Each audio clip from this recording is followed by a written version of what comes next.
بسم اللہ الرحمن الرحیم۔ السلام علیکم اسٹوڈنٹس، امید کرتا ہوں کہ آپ سب لوگ خیریت سے ہوں گے اور خوش ہوں گے۔ تو بچوں، کلاس 11 ترجمۃ القرآن میں آپ کی 4 صورتیں ہیں، تو چاروں صورتوں کو باری باری ڈسکس کرتے ہیں۔ سورت بقرہ۔ تو بچوں، سورت بقرہ عربی میں گائے کو کہتے ہیں، اس لیے اس میں گائے کا واقعہ ہے، اس لیے اس کا نام سورت بقرہ ہے۔ اور سورت بقرہ مدنی سورت ہے اور مدینہ میں نازل ہونے والی پہلی سورت ہے۔ یہ 1 اور 2 ہجری میں نازل ہوئی۔ سورت بقرہ میں ٹوٹل 286 آیات ہیں اور یہ پہلے، دوسرے اور تیسرے سپارے کا ایک بڑا حصہ اس سورت میں شامل ہے۔ اور سورت بقرہ میں 40 رکوع ہیں، ٹھیک ہے۔ اور سورت بقرہ میں آیت نمبر 255، ٹھیک ہے، یہ آیت الکرسی کی آیت ہے اور یہ تیسرے سپارے میں ہے۔ آیت الکرسی تیسرے سپارے میں ہے۔ آیت نمبر 67 سے 73 تک گائے کا قصہ ہے، اس لیے اسے سورت بقرہ کہتے ہیں۔ اور اب گائے کا قصہ کیا ہے کہ بنی اسرائیل میں ایک آدمی تھا جو بہت مالدار تھا اور اس کا کوئی بیٹا نہیں تھا، اس کی ایک بیٹی تھی اور اس کا ایک بھتیجا تھا۔ تو بھتیجے نے سوچا کہ اپنے چچا کو مار دوں اور اس کی ساری دولت لے لوں اور اس کی بیٹی سے شادی بھی کر لوں گا، اور یہ جو ہے قتل کسی دوسرے کے سر ڈال کر میں اس سے دیت بھی حاصل کر لوں گا جو قتل کے بدلے دی جاتی ہے۔ دیت بچوں 100 اونٹ ہوتے ہیں یا 1000 سونے کے سکے تھے، مگر اب موجودہ پاکستان میں 43 لاکھ روپے دیت ہے۔ تو اب اس نے اپنے چچا کو مار دیا اور بنی اسرائیل کے کچھ لوگ تھے جو ان کے جھگڑوں سے تنگ آ کر ایک الگ شہر میں چلے گئے تھے۔ تو اب وہ لوگ شام کو اپنا جو شہر تھا، اس کا جو مین آپ کہہ لیں گے دروازہ تھا، اس کو بند کر دیتے تھے۔ تو اب اس نے موقع پا کر اپنے چچا کو مار دیا اور اس کی لاش اٹھا کر ان کا جو دروازہ تھا وہاں پھینک آیا۔ اور صبح پھر جب وہ گیا، لوگوں نے وہ لاش دیکھی تو شور پڑ گیا اور یہ واپس آ کر اپنے چچا کو ڈھونڈنے لگا۔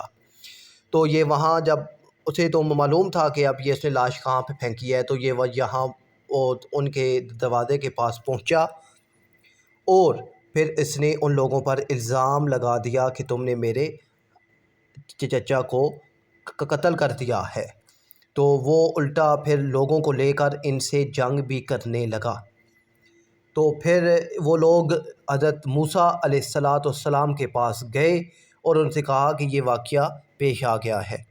تو اللہ تعالیٰ نے پھر حضرت موسیٰ علیہ السلام سے کہا کہ آپ ان سے کہیے کہ ایک گائے کو ذبح کریں۔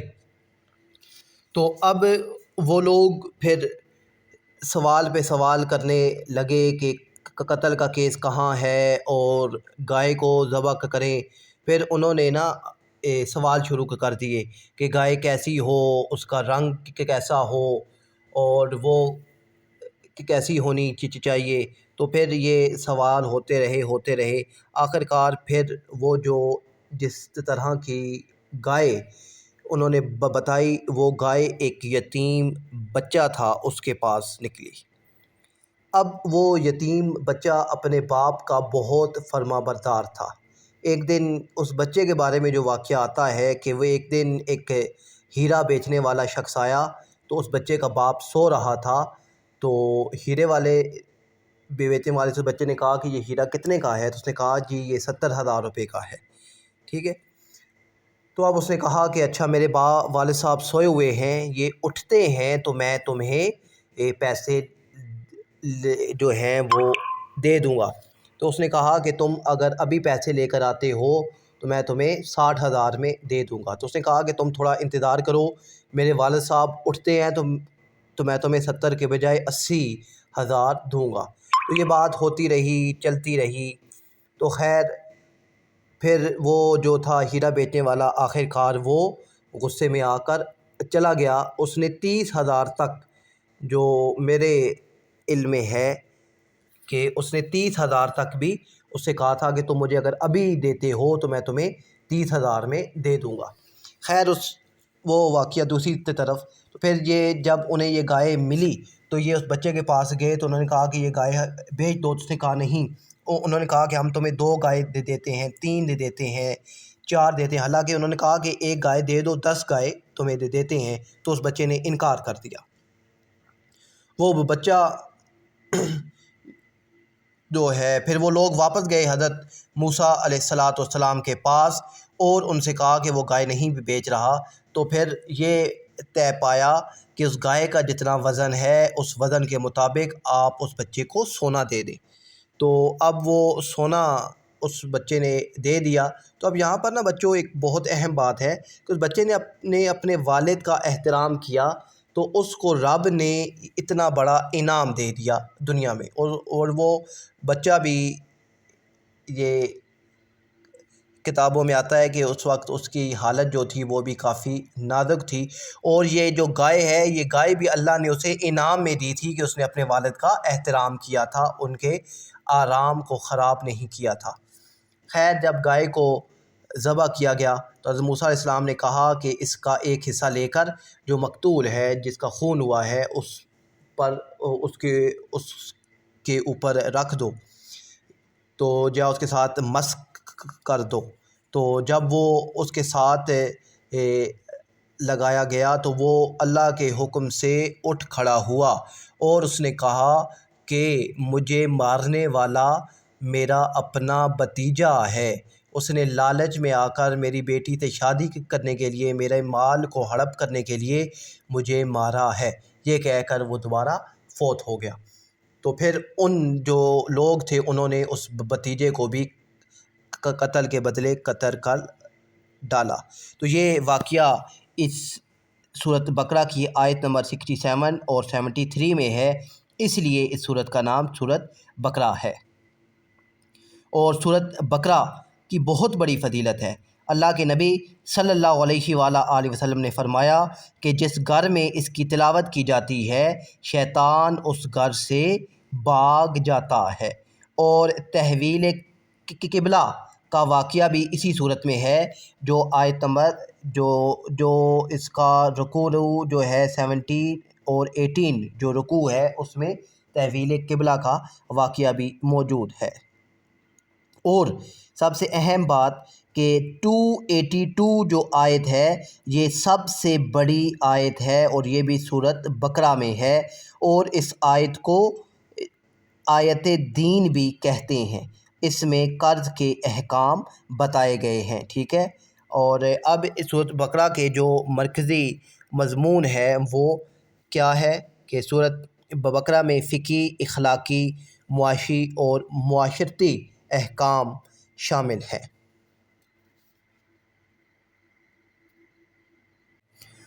اب بچوں آپ کی جو بک میں MCQs ہیں ان کو بھی دیکھ لیتے ہیں۔ تو قرآن مجید کی سب سے طویل سورۃ بقرہ ہے۔ قرآن مجید کی سب سے فضیلت والی آیت الکرسی ہے۔ حضرت عمر نے سورۃ بقرہ سیکھی 12 سال میں۔ آیت الکرسی حصہ ہے سورۃ بقرہ کا، اور عربی زبان میں بقرہ کا معنی ہے گائے۔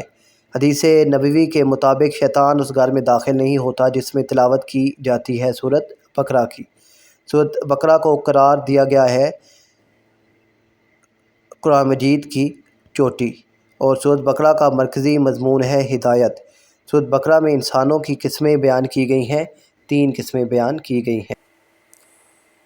اب وہ 3 انسان آپ کو معلوم ہے کہ مومنین ہیں جو سچے لوگ ہیں، اور کافروں کا ذکر ہے، انکار کرنے والے انسان، اور منافقین دوغلے جو لوگ ہیں۔ مدینہ منورہ کے آس پاس بڑی تعداد میں آباد تھے یہودی۔ حضرت ابراہیم کو اپنا روحانی پیشوا مانتے ہیں، یہودی بھی، نصرانی بھی، اور مشرکین مکہ بھی، یہ سب۔ اللہ تعالیٰ اور نبی کریم صلی اللہ علیہ وآلہ وسلم کے خلاف جنگ سے تعبیر کیا گیا ہے۔ سود کو ایمان کا اظہار ہوتا ہے اعمال سے۔ مصائب اور تکالیف میں اللہ تعالیٰ کی مدد طلب کرنی چاہیے، صبر اور نماز کے ذریعے سے۔ سود کا انجام ہے مفلسی۔ سورۃ آل عمران۔ سورۃ آل عمران یہ قرآن پاک کی تیسری سورت ہے، اور سورۃ آل عمران کی آیت نمبر 33 میں جو حضرت مریم کے والد ہیں حضرت عمران، ان کا ذکر ہے، اور حضرت عمران حضرت عیسیٰ علیہ السلام کے نانا ہیں، اور اس لیے جو ہے اس سورت کا نام سورۃ آل عمران ہے۔ آل عمران کا مطلب ہے عمران کا خاندان، اور یہ سورت بھی مدینہ منورہ میں نازل ہوئی تھی 3 اور 4 ہجری میں۔ اس سورت میں 20 رکوع ہیں اور 200 آیات ہیں، اور اس سورت میں جنگ احد اور اس کے بعد ہونے والے جو واقعات ہیں ان کا ذکر ہے۔ یہ بھی یاد رکھیے گا بچوں، جنگ احد 3 ہجری میں ہوئی تھی، اور اس سورت کے جو مرکزی مضمون ہے وہ توحید، رسالت، قیامت، جہاد اور اہل کتاب کے ساتھ مکالمہ ہے، اور اللہ کی وحدانیت کا اس میں ذکر ہے۔ جنگ احد کا اس میں ذکر ہے۔ آیت مباہلہ یہ بہت اہم ہے۔ آیت مباہلہ جو آیت نمبر 61 ہے، یہ بھی اسی صورت میں ہے، ٹھیک ہے۔ آیت مباہلہ جو نجران کے عیسائیوں کے ساتھ مباہلے جو ہوا تھا، وہ کہ آپ کو معلوم ہوگا کہ عیسائی آئے تھے نجران سے، اور انہوں نے پھر آ کر حضرت عیسیٰ علیہ السلام کے بارے میں کہا کہ وہ اللہ کے بیٹے ہیں، ٹھیک ہے، وہ اللہ کے بیٹے ہیں۔ تو اس بات پر جب بحث ہوئی تو انہوں نے کہا کہ ہم مباہلہ کرتے ہیں، ٹھیک ہے۔ اب مباہلہ یہ عربی زبان میں اس کا جو مطلب ہے وہ یہ ہے کہ اپنی بات کو ثابت کرنے کے لیے اللہ کے حضور بددعا کرنا اور عذاب کی درخواست نہ۔ تو پھر یہ جب وہ مباہلے کے لیے وہ جو تھے عیسائی وہ تیار ہوئے، تو نبی کریم صلی اللہ علیہ وآلہ وسلم حضرت حسن، حضرت حسین اور مولا کائنات حضرت علی المرتضیٰ شیر خدا کو اور حضرت بی بی فاطمہ رضی تعالیٰ عنہا کو لے کر گئے۔ تو اب ان کا جو بڑا عیسائی تھا اس نے جب دیکھا تو اس نے کہا کہ میں ایسے چہروں کو دیکھ رہا ہوں، اگر یہ اللہ سے دعا کر دیں تو اللہ پہاڑ کو اپنی جگہ سے ہٹا دے گا۔ تو عیسائی ڈر گئے تھے اور انہوں نے جزیہ دے کر جو ہے مباہلہ سے کنارہ کشی اختیار کر لی تھی۔ تو نبی کریم صلی اللہ علیہ وآلہ وسلم نے اس موقع پر یہ فرمایا تھا کہ اگر یہ مباہلہ کرتے تو 1 سال کے اندر اندر تمام عیسائی مر جاتے۔ سورت ہے سورت آل عمران۔ آل عمران کا معنی ہے عمران کا خاندان۔ سورت عمران کی آیات کی تعداد ہے 200۔ حضرت عمران نانا ہے حضرت عیسیٰ علیہ السلام کے۔ سورت آل عمران کی آیت نمبر 61 کو آیت مباہلہ کہتے ہیں۔ نجران کا وفد مدینہ منورہ آیا تھا مناظرہ کرنے۔ سورت آل عمران میں جن 2 جنگوں کا ذکر ہے، بدر اور احد کا ذکر ہے۔ غزوہ احد میں مشرکین مکہ کے لشکر کی قیادت ابو سفیان نے کی۔ غزوہ احد میں مسلمان میں شہید ہونے والے صحابی حضرت حمزہ رضی تعالیٰ عنہ تھے۔ غزوہ احد میں مسلمان شہید ہوئے تھے 70۔ سورت عمران میں خصوصیت کے ساتھ خطاب ہے اہل کتاب کو۔